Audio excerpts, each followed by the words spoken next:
જય શ્રી કૃષ્ણ બધાને સ્વાગત છે ફરી આજના અમારા એક નવા મિની બ્લોગમાં. અત્યારે છે ને ભાઈ જમીન થઈ ગયા છે ફ્રી, અને અત્યારે છે ને આ પપ્પા દીકરીને બે છે ને પોપકોર્ન ખાવા છે. તો સારું મેં તો ચાલો મેં તો તમને બનાવી દઈને હાથ વાસના આપણે રેસીપીનો છે ને વિડીયો પણ ઉતારી નાખીએ, મિની બ્લોગ બનાવી નાખીએ. તો અત્યારે જો આપણે આમ કુકરમાં છે સરસ બને, પણ મને જ્યાં કુકર ત્યાં શીખ તો વાસણ કરીને નવરા થઈ ગયા હતા. પછી કુકર ઉટકવાની છે ને આળા તપેલીમાં થોડાક બનાવવા છે, તો તપેલીમાં ચલો બનાવી નાખીએ છે ને. તો થોડુંક આપણે લઈ લીધું છે તેલ, હવે ગરમ થાય ને ત્યાં સુધીમાં આપણે ગરમ તો થવા દઈશું. હવે એમાં છે ને આપણે મકાઈ એડ કરી દેવાની છે. આપણે પોપકોર્ન બસ હવે એમાં આપણે એડ કરી દેવાનું છે હળદર,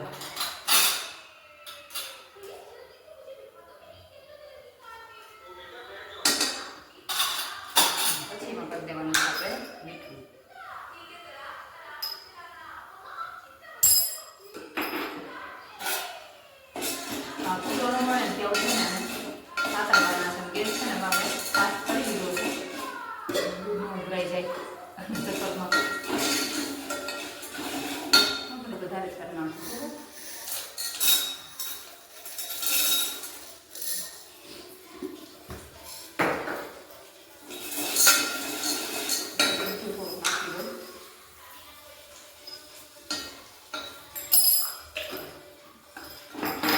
સ્વાદ પ્રમાણે મીઠું નાખવું. મેં છે ને પેલા થોડીક બનાવી છે, પછી બનાવું તો જાતે દેખાડે તો ખાલી કરી નાખું એ ઘણી